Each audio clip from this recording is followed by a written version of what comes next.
Dans le hall d'entrée du Centre international de conférence Roi Abdelaziz de Riyad, Sa Majesté Salman Ben Abdelaziz Al Saoud, serviteur des deux saintes mosquées, reçoit en ce jour un nombre important d'hôtes de marque.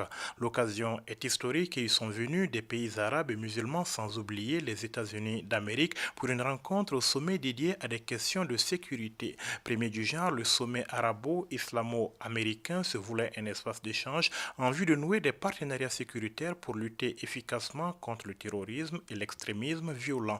Des questions qui préoccupent au plus haut point aujourd'hui le Mali, le Sahel et au-delà le monde entier. Vous savez tout ce que cela coûte au Mali aujourd'hui. Pas seulement le Mali, le Sahel. Et nous sommes ici d'ailleurs avec deux casquettes, celle du Mali et celle du G5 Sahel. Ce G5 Sahel que nous avons dû créer pour mutualiser nos compétences, nos potentiels, au fin d'être plus efficaces dans la lutte commune contre ceux que nous affrontons aujourd'hui. Les 5 États du Sahel, pas seulement eux d'ailleurs, toute la région du Sahel, est confrontée aujourd'hui à ce lancinant problème du terrorisme. Et plus nous mettrons ensemble nos données, les éléments d'appréciation, les moyens également de lutte, mieux nous serons efficaces pour cette hydre-là que nous devons arriver à éradiquer. Déjà, nous collaborons étroitement avec la plupart des pays organisateurs de ce sommet arabo-islamo-américain.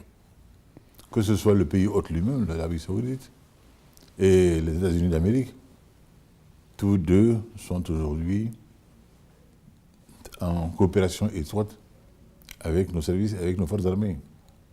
Et vous avez suivi à l'époque, l'opération Flintlock avait pour but d'aider à l'agrégation de nos hommes, aux techniques de cette guerre asymétrique.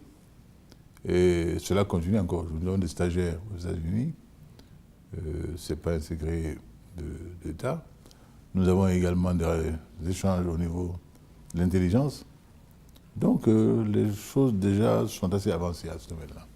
Et il faut espérer qu'avec l'engagement, la détermination du président Trump, l'effort sera encore amplifié. Donc les réponses pour le Mali seront très positives et pour le G5 Sahel également. Je pense que nous pouvons nous attendre à un effort accru de compréhension d'abord de notre vocation et d'appui dans le domaine de la logistique et de l'équipement. La vision des initiateurs du sommet de Riyad tenait en quelques mots regroupés sous la forme d'un slogan « Ensemble nous vaincrons ». C'est donc dans cette optique de mise en commun des efforts que les chefs d'État et de gouvernement ont participé aux travaux de la journée dont l'un des temps forts fut le discours tant attendu du président américain. Donald Trump, qui de l'avis du président Ibeka a tenu des propos d'engagement dans la lutte contre le terrorisme avec une distinction nette entre islam et terrorisme. Un discours salué donc par le chef de l'État. Je crois que le discours d'aujourd'hui n'était pas ambigu. Et de ce point de vue-là, je crois que les États-Unis d'Amérique, puissant pays avec une armée qui est peut-être parmi les meilleures du monde, et des moyens financiers importants, si un tel pays s'engage, comme le président Trump l'a dit, dans la lutte contre le terrorisme, et il a dit sa détermination, ajoutée à celle du roi Salman, avec tous les moyens dont il peut disposer de l'éradiquer, je crois que le monde peut espérer. Parmi les motifs d'espoir, il y a aussi l'ouverture annoncée ici à Riyad, dans la capitale saoudienne, d'un centre international de lutte contre l'idéologie extrémiste.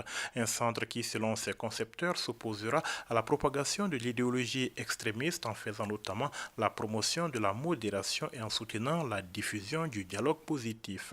Objectif final, protéger les peuples contre l'intolérance, cette intolérance qui conduit à la violence.